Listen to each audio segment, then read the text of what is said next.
আসসালামু আলাইকুম and welcome. Actually অনেক দিন যাবতই ভিডিও আপলোড দেওয়া হচ্ছে না। আমি ভিডিও আপলোড করব করেও কোনোভাবেই আমি টাইম পাচ্ছিলাম না যে ভিডিও আপলোড করব। প্রাইমারিতে জয়েনিংয়ের পর থেকে আসলে অনেক ব্যস্ত হয়ে গিয়েছি। আমি জানি না কেন এত ব্যস্ততা হচ্ছে, আমার পড়াশোনাও ঠিকভাবে হচ্ছে না। আর অনেকেই বলে যে চাকরির পরে আসলে সময় পাওয়া যায় না। আমি ভেবেছিলাম প্রাইমারিতে আর এমন কি চাপ, সমস্যা নাই, পড়াশোনা হবে। আসলে চাপ খুবই কম, মানে আমি রিল্যাক্সেই আছি আলহামদুলিল্লাহ, অ্যান্ড আমি খুবই স্যাটিসফাইড। আমি খুব এনজয় করছি আমার জবটা। কিন্তু তারপরেও যেহেতু সামনে আর কয়েকদিন পরেই হচ্ছে 45 প্রিলিমিনারি, তো আমাদের এখন প্রিলিমিনারির জন্য পড়াশোনা করা একদম আবশ্যক হয়ে গেছে আমার।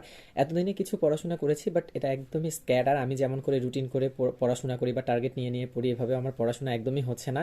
সো আজকে থেকে, আজকে যেমন 8 তারিখ, আর আর হচ্ছে 10 তারিখে প্রিলিমিনারি হওয়ার কথা মার্চের, সো বরাবর 1 মাসের মতো টাইম পাবো।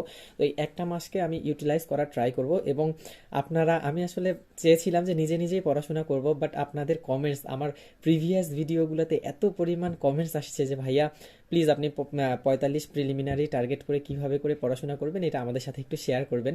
সো এই পারপাসেই আমার ভিডিওটা বানানো। কালকে থেকে ইনশাল্লাহ আমি টার্গেট নিয়ে পড়াশোনা শুরু করে দেবো।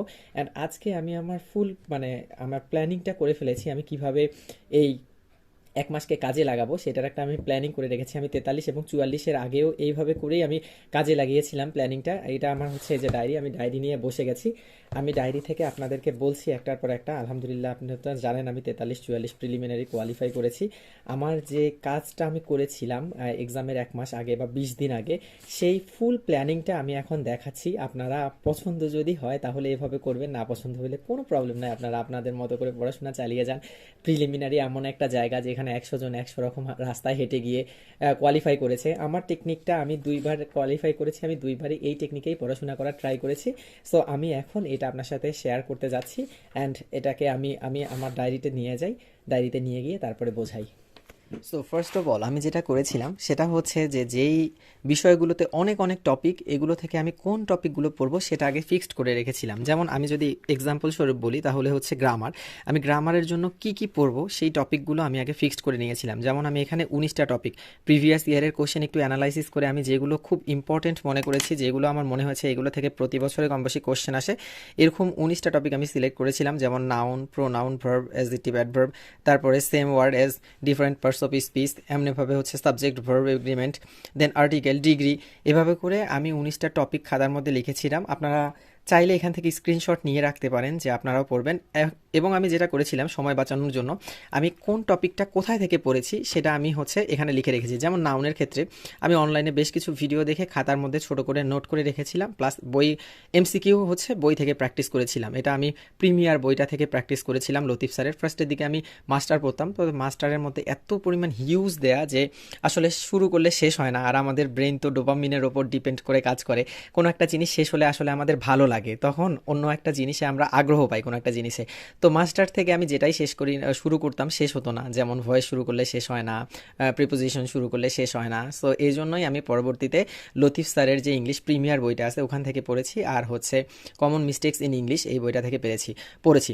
সো গ্রামার পার্টটা এভাবে করে আমি আগে ফিক্সড করে নিয়েছি কোন টপিকগুলো পড়বো। দেন ব্যাকরণের ক্ষেত্রে আপনারা চাইলে স্ক্রিনশট দিয়ে রাখতে পারেন। ব্যাকরণের ক্ষেত্রে এই টপিকগুলো আমার মনে হয়েছে যে খুব বেশি গুরুত্বপূর্ণ, এই জন্য আমি এই টপিকগুলো আমি এভাবে করে লিখে রেখে পড়েছি। আর বাকি টপিকগুলো শুধু প্রিভিয়াস কোশ্চেনগুলো পড়েছি। আর ব্যাকরণের কথা যদি বলি, আমি ব্যাকরণ আমি অগ্রদূত বইটা থেকে পড়েছি। আর এক্সাম্পলের ক্ষেত্রে আমি ইউজ করেছি হচ্ছে 9-10-এর যে গ্রামার বইটা, ওইটা মানে ব্যাকরণ বইটা, ওইটা থেকে আমি উদাহরণগুলো পড়েছি। মানে উদাহরণগুলো ওখান থেকে কীভাবে পড়েছি যদি বলেন, তাহলে আমি যদি বলি কারক, কারক ধরেন আমি পড়লাম হচ্ছে অগ্রদূত বইটা থেকে। দেন আমার কারকের কোন কোন উদাহরণগুলো ওই বইয়ের মধ্যে আছে, গাইড বইয়ের পাশাপাশি আমি ওগুলো ওখানেও দেখে নিয়েছি। এভাবে করেই হচ্ছে ব্যাকরণ পার্টটা পড়েছি। দেন হচ্ছে ম্যাথের কথায় যদি আসি, সো ম্যাথের ক্ষেত্রে এই যে আমি দেখাই, তাহলে আমি লসাগু, গসাগু, বাস্তব সংখ্যা এইভাবে করে 16টা অধ্যায় ফিক্সড করে ফেলেছিলাম যে এই 16টা অধ্যায় যেভাবে হোক না কেন আমি কমপ্লিট করব, আর করব না। আমি বেশ কিছু অধ্যায় এখানে দেখবেন বাদ আছে, আমি এই অধ্যায়গুলো করিনি। সো আমি এই কয়েকটা অধ্যায় ফিক্সড করে ফেলেছিলাম, করে ফেলবো। এখানে কি লেখা ছিল, প্রাইমারি নিয়োগ পরীক্ষা দিয়ে এলাম, আল্লাহর অশেষ রহমতে পরীক্ষা অনেক ভালো হয়েছে। যাই হোক, এই সেই ছিল 21/5/2022 আমি প্রাইমারি পরীক্ষাটা দিয়েছিলাম। আলহামদুলিল্লাহ চাকরিটা তো হয়ে গেল। আমি এখন প্রাইমারিতে আছি সহকারী শিক্ষক হিসাবে, পশ্চিম কেশবপুর সরকারি প্রাথমিক বিদ্যালয়, এটা রংপুর সদরের একটা অংশ। যাই হোক, সো এই হচ্ছে ফার্স্ট কাজ। আমি কি করেছি, যে টপিকগুলো পড়বো গ্রামার, ব্যাকরণ আর ম্যাথ, এগুলো লিখে রেখেছিলাম। তারপরে আসি সেকেন্ড কাজ কি করেছিলাম। এই যে মিশন 44 BCS। তো 44 প্রিলিমিনারির আগে আমার তো মোটামুটিভাবে ভালোই পড়াশোনা হচ্ছিল। আমি তারপরে টার্গেট নিয়েছিলাম যে 10 দিনে পুরো সিলেবাসটা একবার মানে কমপ্লিট করব। এবার যদিও আমার হবে না, কজ আমি আগে অনেক বেশি পড়াশোনা করার টাইম পেতাম, যেহেতু বেকার ছিলাম, টোটালি বেকার ছিলাম, ঢাকায় ছিলাম। এখন তো আমি রংপুরে চলে আসছি, আমার এখন স্কুলে যেতে হয়, ক্লাস নিয়ে আস্তে আস্তে প্রায় 4টা বেজে যায়। সো আমি এখন তো অত বেশি টাইম নেব না, এই জন্য এবার টার্গেট নেব 20 দিন বা 25 দিনে। অলরেডি আমার যেহেতু আছে 20 দিন টাইম, সো আমি 20 দিন বা 22 দিনে শেষ করার ট্রাই করব। দেন 8-10 দিন মডেল টেস্ট প্লাস অন্যগুলো পড়াশোনা করার ট্রাই করব। আর পরীক্ষা পেছালে আমার জন্য খুবই ভালো হয়, কারণ অ্যাডাপ্টেশনের একটা ব্যাপার আছে, নতুন জব মাত্রই শুরু করেছি। আমার মনে হয় যে আমার জন্য উপকার হতো যদি পরীক্ষাটা পেছাতো। না পেছালেও আমি আমার সর্বাত্মক চেষ্টা করব, আল্লাহ ভরসা, কারণ ভাগ্যের উপর কোনো কথা নেই। সো যাই হোক, এখানে আমি যদি আসি তাহলে 8 তারিখ আমি কিভাবে রুটিনটা ভাগ করে নিয়েছি একটু বলি। আমি ধরি যে বাংলা সাহিত্য, আমি বাংলা সাহিত্য পড়েছি। ফার্স্টে আমি অগ্রদূত থেকে পড়েছিলাম, বইটাতে খুবই ডিটেলস দেয়া। তারপরে হচ্ছে আমি একটু অন্য বইটা দেখেছিলাম। যাই হোক, আমি ফাইনালি পড়েছিলাম ডাইজেস্ট থেকে। সো ডাইজেস্ট থেকে যেহেতু আমি বাংলা সাহিত্য পড়েছিলাম, তাহলে ডাইজেস্টের কত থেকে কত পেজ পর্যন্ত টোটাল আছে এটা আমি আগে হিসাব করে নিয়েছিলাম। যেমন বাংলা সাহিত্য আমি যদি দেখি তাহলে 117 থেকে আমার 10 দিন পূরণ হওয়ার পর সাহিত্য ছিল 216 বা 220 এরকম ছিল।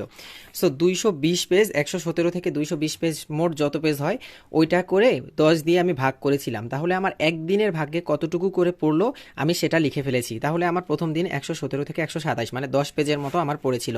সেমভাবে আমার ইংলিশ লিটারেচারের কথা যদি বলি, লিটারেচার আমি টোটাল যত পেজ আছে ওটাকে 10 দিয়ে ভাগ করে নিয়েছিলাম। তাহলে আমি একদিনে কয় পেজ করে পড়বো এটা লিখে রেখেছিলাম। যেমন লিটারেচার 9 থেকে 29। সেমভাবে বাংলাদেশ অ্যাফেয়ার্সটাও আমি পড়েছিলাম ডাইজেস্ট থেকে। বাংলাদেশ অ্যাফেয়ার্সের মানে প্রথম দিনের আমার পড়া 438 থেকে 447, তার মানে এই কয়েক পেজ আমার প্রথম দিনের ভাগ্যে পড়েছিল।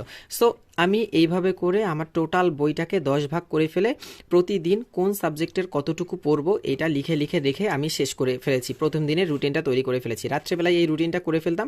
সকালবেলা করে যেটা করতাম, প্রথমেই গ্রামার ব্যাকরণ পার্টটা করে ফেলতাম, আর হচ্ছে সাথে সাথে একটা ম্যাথ করে ফেলতাম। এই যে গ্রামার আর ব্যাকরণ দেয়া আছে, এই দিন পড়ছিলাম vocabulary plus idiom, one word substitution পড়েছিলাম।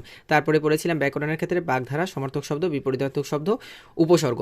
যেহেতু আমি কিন্তু এগুলো ফার্স্ট বারে পড়ছিলাম না, এগুলো আমার কয়েকবার এর আগে পড়া ছিল, 2-3 বার 4-বার 5-বার হয়তো বা পড়ে ফেলেছিলাম। এটা হচ্ছে জাস্ট কারসরি গ্লান্সে দেখে গিয়েছি আমি। এটা আর কি এত কম সময়ে কিন্তু এগুলো পড়া সম্ভব না যদি না আগে পড়া থাকে কারো। সো এই যে এই 1 মাসের যে আমি প্ল্যানটা বলছি, এটা অবশ্যই যারা এর আগে কমপ্লিট করে ফেলেছেন স্টাডি তাদের জন্য। একদম যারা বিগিনার, যারা শুরু করছেন বিসিএস এ, তাদের জন্য এই রুটিনটা একদমই না। যারা অলরেডি 2-3 বার পড়ে ফেলেছেন বা 2-1টা বিসিএস দিয়ে দিয়েছেন তাদের জন্য এটা। তো আমি এভাবে করে ভাগ করে নিয়েছিলাম প্রথম দিনে। এই যে এগুলো করার পর একটা করে সাবজেক্ট সকালবেলা উঠতাম, উঠে একটা করে শেষ হতো টিক চিহ্ন দিতাম, একটা করে শেষ হতো টিক চিহ্ন দিতাম। সব শেষে এই যে দেখেন আমার ওই দিন জব সলিউশনের 2টা করার কথা ছিল, হয়তো বা এটা পারিনি, বাকি সব কিছুই টিক দিয়ে দিয়েছি মোটামুটি। এভাবে 10 দিন ভাগ করে নিয়ে 8 তারিখের পরে এই যে 9 তারিখের এই যে এগুলো আমার টার্গেট ছিল। প্রত্যেক দিনের একটা করে টার্গেট শেষ করেছি আর টিক চিহ্ন দিয়ে দিয়েছি। সেমভাবে 10 তারিখ, এই যে 10 তারিখের গুলো দেখেন এইভাবে 10/5/2022 মানে হচ্ছে এপ্রিল মে মাসের 10 মে 2022-এর এটা ছিল। তারপরে 11 তারিখের ছিল এইটা। 12 তারিখ, এই যে 12 তারিখ, এই যে দেখেন নিচে লিখেছিলাম আলহামদুলিল্লাহ 13 থেকে 15 ঘন্টা প্লাস পড়াশোনা হচ্ছে। মানে সিরিয়াসলি 43 এবং 44-এর প্রিলিমিনারির আগে প্রচুর পড়াশোনা করেছি, সেই তুলনায় এখন হয় না।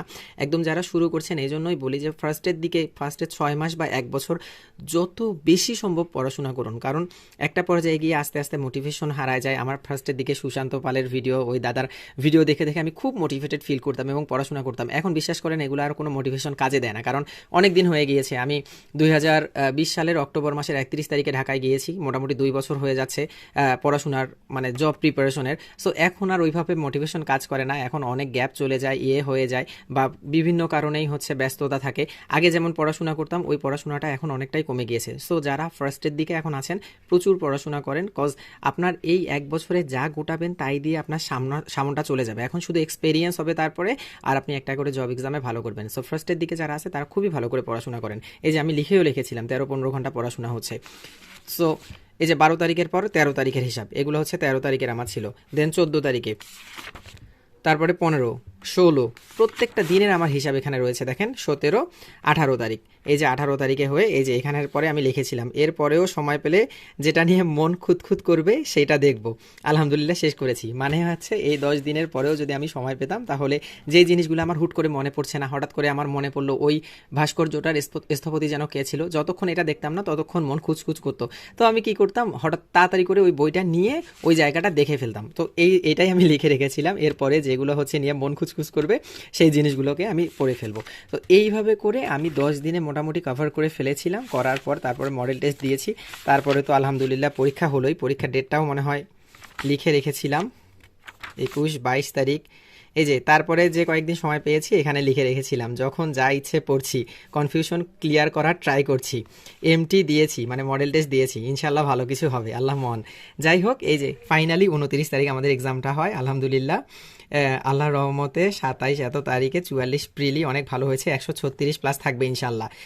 এ এক অন্যরকম অনুভূতি। মানে আমি প্রিলিমিনারিটা দিয়ে আসার পরে আমি এই যে এটা লিখে রেখেছিলাম, আমার হিসাব করার পর দেখেছিলাম 136 প্লাস সব রকম কনফিউশন ছাড়াই থাকে।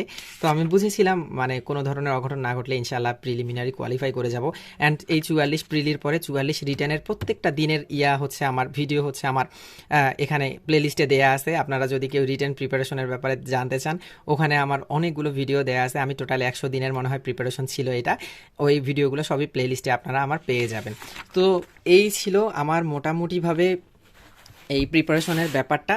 সো আমি একটু স্ক্রিনে আসি আবার। আমি আমার 1 মাসের পুরো প্ল্যানটা দেখিয়ে দিলাম কিভাবে করেছিলাম। ওটা আসলে 10 দিনের ছিল। এবার যেহেতু আমি এত টাইম পাবো না, আমি এভারেজে 6 ঘন্টা করে হয়তো বা পড়াশোনা করার সুযোগ পাবো এখন চাকরির পাশাপাশি। সো আমি ট্রাই করব এই 6 ঘন্টাকে কাজে লাগানোর, এবং আজকে রাতেই আমি এখন বসে এইটা ফিক্সড করে ফেলবো যে প্রতিদিন কতটুকু কতটুকু পড়বো। আপনারাও চাইলে এটা করতে পারেন। অনেকে হয়তো বলতে পারেন ভাইয়া হিজিবিজি লাগে না এই যে এতগুলো সাবজেক্ট। আমার মানে লাস্ট সময়ে যত বেশি আপনি পেজ উল্টাবেন তত বেশি কনফিডেন্স পাবেন আপনি, আমার মনে হয়। এই জন্যই আমি সবগুলো সাবজেক্টই প্রতিদিন টাচ করার চেষ্টা করেছি, কারণ আমি পড়ে দেখেছিলাম যে একটা করে সাবজেক্ট পড়ছি তখন আমার অন্য একটা সাবজেক্টের জন্য টেনশন কাজ করছিল। আল্লাহ, আমি বাংলাদেশ অ্যাফেয়ার্স করছি, ইন্টারন্যাশনাল না জানি, সবকিছু ভুলে গেছি। তো প্রতিদিন এরকম করলে হয় কি, সব সাবজেক্টগুলো টাচে থাকে আর একটা কনফিডেন্স পাওয়া যায় যে না আল্লাহ এটা তো পারতেছি আমি। তো তখন আলটিমেটলি একটা কনফিডেন্স গ্রো করে, দেখা যায় যে ভালো কিছু হয়। এটা আসলে একদমই আমার পার্সোনাল অবজারভেশনস, পার্সোনাল ওপিনিয়ন। আপনার ভালো না লাগলে কোনো প্রবলেম নেই, আপনি যেমন করে পড়ে যাচ্ছেন এতদিন থেকে সেমন করে পড়াশোনা করেন। আমি এই কয়েকদিনে ট্রাই করব এইভাবে করে কন্টিনিউ করার। আমার জন্য সবাই দোয়া করবেন। যারা 45 প্রিপারেশন নিচ্ছেন সবার জন্য শুভকামনা।